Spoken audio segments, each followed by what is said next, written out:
آج 11 رمضان المبارک دوسرے بدھ کے دن جس گھر میں یہ وظیفہ پڑھا جاتا ہے اس گھر کے کونے کونے سے غربت کا خاتمہ ہو جاتا ہے، اس گھر کا بچہ بچہ اربپتی بن جاتا ہے۔ آج کا دن بڑا ہی اہم ہے، خدا را اس موقع کو کسی صورت ضائع مت کرنا، پھر سال بعد موقع ملنا ہے، فائدہ اٹھا لو۔ بسم اللہ الرحمن الرحیم۔ آج 11 رمضان المبارک دوسرے بدھ کا دن ہے۔ جو لوگ رمضان کے مہینے میں ابھی تک رب کریم سے اپنی تقدیر کے بند تالے نہ کھلوا سکے، ابھی تک رب کریم سے اپنی حاجات کو پورا نہ کروا سکے، وہ آج 11 رمضان دوسرے بدھ کے دن یہ وظیفہ پڑھ کر دیکھے، رزق اور دولت کا طوفان آ جائے گا۔ یہ وظیفہ پڑھتے ساتھ ہی آپ کے گھر کے حالات بہتر ہو جائیں گے، گھر سے غربت، تنگدستی اور بے سکونی کا خاتمہ ہو جائے گا۔ آج یہ وظیفہ پڑھنے کے بعد آپ کو کئی مہینوں تک انتظار نہیں کرنا پڑے گا۔ آج آپ میں سے جو کوئی جلد کامیاب ہونا چاہتا ہے، جلد رزق اور دولت سے مالا مال ہونا چاہتا ہے، جلد اپنے گھر کے حالات کو بہتر بنانا چاہتا ہے، وہ آج یہ وظیفہ بتائے گئے طریقے اور ترتیب سے پڑھ کر اللہ سے جو چاہے مانگ لے۔ یہ وظیفہ اتنا طاقتور، اتنا خاص ہے کہ وہ جو ساری زندگی نہ مل سکا آج ایک دن کے وظیفے سے انشاءاللہ مل جائے گا۔ جس کو یقین نہیں آتا وہ ایک بار یہ وظیفہ پڑھ کر ضرور دیکھے۔ یہ چھوٹا سا وظیفہ ہے، نہ ہی کوئی وقت کی پابندی ہے، نہ ہی جگہ کی کوئی قید ہے۔ آپ دکان پر ہیں، دکان پر پڑھ لیں، سفر میں ہیں، سفر میں پڑھ لیں، آپ دنیا کے کسی بھی کونے میں موجود ہیں، یہ وظیفہ پڑھنے کی مکمل اجازت ہے۔ صرف پڑھنا بتائے گئے طریقے سے ہے اور مانگنا رب کریم سے ہے۔ آج آپ میں سے بہت سے لوگ ایسے ہوں گے جن کے گھر میں فاقے ہیں، غربت ہے، ایک وقت کا کھاتے ہیں تو دوسرے وقت کا سوچنا پڑتا ہے۔ تو آج قرآن پاک کی یہ چھوٹی سی سورت پڑھ کر رب کریم سے مانگ لو، رزق اور دولت میں کبھی کمی نہیں آئے گی۔ اگر کوئی مقروض بیٹھا ہے، قرض سے خلاصی کے لیے پڑھ لے، بڑی سے بڑی بیماری کے لیے پڑھ لے، بڑی سے بڑی پریشانی کے لیے پڑھ لے، ہر طرح کے مسائل کے لیے آپ یہ وظیفہ، یہ عمل پڑھ سکتے ہیں۔ اس وظیفے کو آپ کسی بھی وقت پڑھ سکتے ہیں۔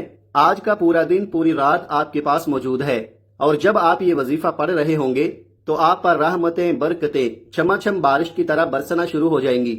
آپ میں سے جو کوئی کرائے کے مکان میں رہتا ہے، اپنا ذاتی مکان بھی مانگے گا تو انشاءاللہ مل جائے گا۔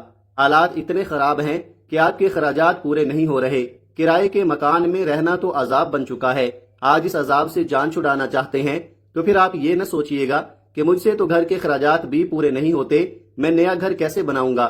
آپ رمضان مبارک کے بابرکت مہینے میں، عظمت اور برکت والے مہینے میں یہ وظیفہ پڑھ کر دیکھیں۔ یہ رمضان کا رحمتوں برکتوں والا مہینہ ہے، بدھ کا دن ہے، قبولیت کی گھڑیاں ہیں۔ آج رب کریم سے تھوڑا نہ مانگیے گا، آج بے گھروں کو گھر مل جائے گا، بے اولادوں کو نرینہ اولاد مل جائے گی، قرض داروں کو قرض سے خلاصی ہو جائے گی، جوان بیٹیوں کے رشتے ہو جائیں گے۔ وہ لوگ جو کہتے ہیں کہ ہمیں کبھی بھی وظیفوں کا فائدہ نہیں ہوتا، آج یہ وظیفہ پڑھ کر دیکھ لے۔ آپ چاہے صبح نماز فجر کے بعد پڑھ لیں، ظہر، عصر، مغرب، عشاء، کسی بھی نماز کے بعد آپ یہ وظیفہ پڑھ سکتے ہیں۔ آپ چاہے دنیا کے کسی بھی کونے میں ہیں، آپ پاکستان سے ہیں، آپ انڈیا سے ہیں، آپ سعودی عرب سے ہیں، بنگلہ دیش، نیپال، مسقط، عمان، جاپان، دنیا کے کسی بھی کونے سے آپ کا تعلق ہے، جب آپ کے ملک میں 11 رمضان المبارک بدھ کا دن آ جائے تو آپ نے یہ وظیفہ ضرور پڑھنا ہے۔ تو آئیے ناظرین، اب ہم جان لیتے ہیں کہ آپ نے یہ وظیفہ پڑھنا کیسے ہے۔ لیکن اس سے پہلے اگر آپ لوگ اس چینل پر نئے ہیں اور آپ نے ابھی تک اس چینل کو سبسکرائب نہیں کیا تو خدا را پہلے اس چینل کو سبسکرائب کر لے، کیونکہ ایسے بہت سے وظائف، بہت سے اعمال آپ کے حوالے ڈیلی بیسس پر کرتا رہوں گا۔ اب عمل کیا ہے؟ آج 11 رمضان المبارک دوسرے بدھ کے دن آپ کو جب جہاں جیسے وقت مل جائے، باوضو مصلی پر بیٹھ کر آپ نے سب سے پہلے نبی کریم صلی اللہ علیہ وآلہ وسلم کی ذات مبارکہ پر 3 بار درود پاک پڑھنا ہے۔ درود پاک آپ کوئی سا بھی پڑھ سکتے ہیں، آپ مختصر اور آسان سا درود صلی اللہ علی محمد پڑھ لے یا صلی اللہ علیہ وآلہ وسلم پڑھ لے۔ بہتر ہے کہ آپ نماز والا درود ابراہیمی پڑھ لے، کیونکہ درود ابراہیمی کی فضیلت و برکت سب سے زیادہ ہے۔ درود ابراہیمی ایک بار میرے ساتھ بھی پڑھیے گا تاکہ ثواب ہو۔ اللہم صلی علی محمد وعلی آل محمد کما صلیت علی ابراہیم وعلی آل ابراہیم انک حمید مجید۔ اللہم بارک علی محمد وعلی آل محمد کما بارکت علی ابراہیم وعلی آل ابراہیم انک حمید مجید۔ 3 بار درود پاک پڑھنے کے بعد آپ نے سب سے پہلے اپنے مقصد کی نیت کرنی ہے۔ آج جس کو جو چاہیے، جتنا چاہیے، اپنے مقصد کی نیت کر لے۔ کوئی نیا گھر چاہتا ہے، گھر مانگ لے، گاڑی چاہتا ہے، گاڑی مانگ لے، نوکری کے لیے پڑھ لے، من پسند شادی کے لیے پڑھ لے، قرض سے نجات کے لیے پڑھ لے۔ آج ہر حاجت کی نیت کر کے بیٹھنا، یہ نہ سوچنا کہ انسانی عقل کہتی ہے کہ یہ کام تو ہو ہی نہیں سکتا۔ آپ کی ہر ناممکن حاجت انشاءاللہ ممکن ہو جائے گی۔ اپنے تمام مقاصد کی نیت کرنے کے بعد آپ نے ایک بار اعوذ باللہ من الشیطان الرجیم بسم اللہ الرحمن الرحیم پڑھ کر وظیفے کا آغاز کرنا ہے۔ تعوذ اور تسمیہ پڑھنے سے تمام شیطانی اثرات ختم ہو جاتے ہیں، اور جس کام کے شروع میں تعوذ اور تسمیہ پڑھ لیا جاتا ہے اس میں خیر ہوتی ہے، اس میں برکت ہوتی ہے، اس میں سلامتی ہوتی ہے۔ جب آپ نے اپنے خاص مقصد کی نیت کر لی، تعوذ اور تسمیہ پڑھ لیا، تو اب آپ نے سب سے پہلے نمبر پر جو وظیفہ پڑھنا ہے وہ وظیفہ قرآنی آیت کا وظیفہ ہے۔ یہ قرآنی آیت الحمدللہ رب العالمین ہے۔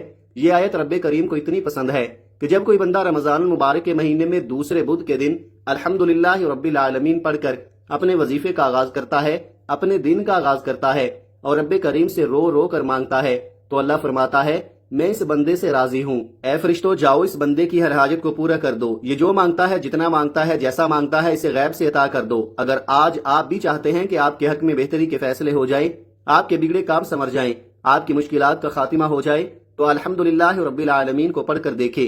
اس آیت میں رب کا شکر ہے اور اللہ شکر کرنے والوں کو پسند کرتا ہے۔ یہ آیت اللہ کو اتنی پسند ہے کہ اپنی کتاب قرآن مجید کا آغاز اللہ کریم نے الحمدللہ رب العالمین سے کیا ہے۔ اگر آپ بھی اپنی نئی زندگی کا آغاز کرنا چاہتے ہیں، ایک ایسی زندگی جس میں نہ کبھی کسی کے سامنے جھکنا پڑے، نہ کبھی کسی سے مانگنا پڑے، نہ در در کی ٹھوکریں کھانی پڑے، تو آج 11 رمضان دوسرے بدھ کے دن آپ نے الحمدللہ رب العالمین کو پڑھنا ہے، رب کا شکر ادا کرنا ہے۔ رب شکر کرنے والے کو پسند کرتا ہے۔ شکر کرنے والے کے مال میں، جان میں، عزت میں، آبرو میں برکتیں، وسعتیں آ جاتی ہیں۔ آپ نے الحمدللہ رب العالمین کو کیسے پڑھنا ہے اور کتنی بار پڑھنا ہے، توجہ کیجئے گا۔ الحمدللہ رب العالمین ایک بار ہو گیا، الحمدللہ رب العالمین 2 بار ہو گیا، الحمدللہ رب العالمین 3 بار ہو گیا۔ اس طرح سے آپ الحمدللہ رب العالمین کو ہاتھ کی انگلیوں پر پڑھ لیں یا تسبیح کے دانوں پر پڑھ لیں۔ آپ نے صرف 11 بار پڑھنا ہے۔ 11 بار پڑھ کر آپ نے رب کو راضی کر لیا، رب کو منا لیا۔ اب وقت ہے رب سے خزانے لوٹنے کا۔ اب اپنی مرضی کے مطابق جو بندہ نصیب اور تقدیر کے فیصلے کرانا چاہتا ہے، اپنے گھر سے بے سکونی، بے برکتی، لڑائی جھگڑوں کا خاتمہ چاہتا ہے، کسی کو اپنے قابو میں کرنا چاہتا ہے، کسی کو اپنا بنانا چاہتا ہے، تو وہ دوسرے نمبر پر یا ذوالجلال والاکرام پڑھ کر دیکھے۔ رمضان المبارک کے مہینے کو بہت سے لوگ لاپرواہی میں گزار رہے ہیں۔ دیکھتے ہی دیکھتے آج 11 رمضان المبارک دوسرے بدھ کا دن آ چکا ہے۔ اسی طرح رجب، شعبان، حتیٰ کہ شب برات کو بھی لوگوں نے لاپرواہی میں گزارا۔ جو لاپرواہی کرتے ہیں وہ ہمیشہ پچھتاتے ہیں کہ کاش ہم نے ان خاص قبولیت کی گھڑیوں کی قدر کی ہوتی تو آج ہمیں کسی کے سامنے ہاتھ پھیلانا نہ پڑتے۔ جو قدر کرتا ہے، جو ان خاص قبولیت کی گھڑیوں میں رب کریم سے مانگ لیتا ہے، وہ کبھی کسی کا محتاج نہیں رہتا۔ وہ رب کریم سے 1 لاکھ مانگتا ہے تو رب کی ذات 70 لاکھ سے نوازتی ہے۔ بے روزگار ہے تو روزگار مل جاتا ہے، بے اولاد ہے نرینہ اولاد مل جاتی ہے۔ آپ نے یا ذوالجلال والاکرام کو کیسے پڑھنا ہے اور کتنی بار پڑھنا ہے، توجہ کیجئے گا۔ یا ذوالجلال والاکرام 1 بار ہو گیا، یا ذوالجلال والاکرام 2 بار ہو گیا، یا ذوالجلال والاکرام 3 بار ہو گیا۔ اس طرح سے آپ یا ذوالجلال والاکرام کو ہاتھ کی انگلیوں پر پڑھ لیں یا تسبیح کے دانوں پر پڑھ لیں۔ آپ نے صرف 33 بار پڑھنا ہے۔ یہ رب کریم کا صفاتی نام ہے۔ یہ رب کریم کا ایک ایسا جلالی اسم اعظم ہے کہ جب کوئی بندہ پریشانی میں، جسے کوئی راستہ دکھائی نہیں دے رہا ہوتا، اور رب کے سامنے منگتا بن کر یا ذوالجلال والاکرام پڑھتا ہے تو رب کی ذات جلال میں آ جاتی ہے۔ جب رب فرما دیتا ہے تو پھر رزق اور دولت کا طوفان آ جاتا ہے، وہ جو ساری عمر نہ مل سکا، جس کے لیے آپ کئی مہینوں سے در در کی ٹھوکریں کھا رہے ہیں، تو آج یا ذوالجلال والاکرام پڑھنے سے مل جائے گا۔ یا ذوالجلال والاکرام پڑھنے کے بعد تیسرے نمبر پر آپ نے قرآن سورت کو پڑھنا ہے جو ہر کسی کو زبانی آتی ہے۔ آپ نے آخر میں سورہ کوثر کو پڑھنا ہے۔ سورہ کوثر رمضان کے مہینے میں بہت فضیلت اور برکت والی سورت ہے۔ آج رمضان کی 11 تاریخ دوسرے بدھ کا دن ہے۔ قبولیت کی گھڑیاں ہیں۔ آج اگر آپ کے رشتوں میں بندش ہے، کاروبار میں بندش ہے، چلتا کاروبار بند ہو رہا ہے، گھر میں سکون اور برکت ختم ہو چکی ہے، ہر قدم پر لڑائی جھگڑے ہیں، پریشانیاں ہیں، مصیبتیں ہیں، تو آج تیسرے نمبر پر سورہ کوثر پڑھ لینا۔ سورہ کوثر کی تلاوت سماعت فرما لیں۔ بسم اللہ الرحمن الرحیم، انا اعطیناک الکوثر فصل لربک وانحر انا شانئک هو الابتر۔ سورہ کوثر کو آپ نے تیسرے نمبر پر صرف 7 بار پڑھنا ہے۔ آج 11 رمضان المبارک بدھ کے دن جس گھر میں یہ 3 اعمال بتائے گئے طریقے ترتیب اور تعداد میں پڑھ لیے جائیں گے، اس گھر کے کونے کونے سے ہر طرح کے مسائل، پریشانیوں کا خاتمہ ہو جائے گا انشاءاللہ۔ 7 بار سورہ کوثر پڑھتے ہی 7 آسمانوں اور 7 زمینوں کا رزق آپ کے پاس چل کر آئے گا۔ آج جو کہتے ہیں کہ ہمارے گھر کے حالات بہتر ہونے کا نام نہیں لیتے، ہمارے گھر سے بے سکونی، بے برکتی ختم ہونے کا نام نہیں لیتی، وہ 11 رمضان مبارک دوسرے بدھ کے دن 7 بار سورہ کوثر پڑھ کر ضد کر کے رب کریم سے مانگے، آنکھوں میں آنسو لیے رب کریم سے مانگے۔ میرے رب نے چاہا تو رب اتنا نوازے گا کہ آپ مانگنے والے سے بانٹنے والے بن جائیں گے۔ آج تک یہ وظیفہ جس نے پڑھا، جس مقصد کے لیے پڑھا، رب کریم نے کامیابی عطا فرمائی، اور جس گھر میں یہ وظیفہ پڑھا جاتا ہے وہاں سے غربت، تنگ دستی کا خاتمہ ہمیشہ ہمیشہ کے لیے ہو جاتا ہے۔ آپ نے 7 بار سورہ کوثر پڑھتے ساتھ ہی آخر میں نبی کریم صلی اللہ علیہ وآلہ وسلم کی ذات مبارکہ پر 3 بار درود پاک لازمی پڑھنا ہے، جو آپ نے عمل کے شروع میں پڑھا تھا اب وظیفہ مکمل ہو چکا۔ وظیفہ مکمل ہوتے ہی آپ نے فوری طور پر اپنے گناہوں کی سچی توبہ بھی کرنی ہے۔ بعض اوقات انسان کے اپنے گناہوں کی پکڑ کی وجہ سے وظیفہ ضائع ہو جاتا ہے، وظیفوں کا فائدہ نہیں ہوتا۔ جب تک آپ رب کی پکڑ میں ہیں، آپ کے گناہوں کی پکڑ کی وجہ سے آپ کبھی بھی کامیاب ہو نہیں سکتے۔ اس لیے جتنا جلدی ہو سکے اپنے گناہوں کی سچی توبہ کرے۔ جیسے ہی دل کو سکون مل جائے کہ رب کریم نے سچی توبہ قبول فرما لی ہے، پھر ضد کر کے مانگے، پھر آنکھوں میں آنسو لیے مانگے۔ آپ جو مانگیں گے انشاءاللہ جتنا مانگیں گے میرا رب بہتر نہیں بہترین سے نوازے گا انشاءاللہ۔ دعا ہے کہ رب کریم میرا سنانا اور آپ کا سننا اپنی پاک بارگاہ الہی میں قبول و منظور فرمائے، جو مانگا مقدر فرمائے، جو نہیں مانگ سکے بن مانگے عطا فرمائے، آمین۔ محترم ناظرین، اپنے رزق میں برکت اور وسعت کے لیے اللہ تعالیٰ کے 99 ناموں میں سے کوئی ایک نام کمنٹ میں ضرور لکھیں۔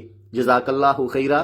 اللہ تعالیٰ ہم سب کا حامی و ناصر ہو، آمین۔ اپنا بہت سارا خیال رکھیے گا، ہمیشہ ہنستے رہیں، مسکراتے رہیں، اور مجھے بھی اپنی نیک دعاؤں اور نیک تمناؤں میں لازمی یاد رکھیے گا۔ ملتے ہیں کسی اگلی ویڈیو میں ایک نئے وظیفے کے ساتھ، تب تک کے لیے اللہ حافظ۔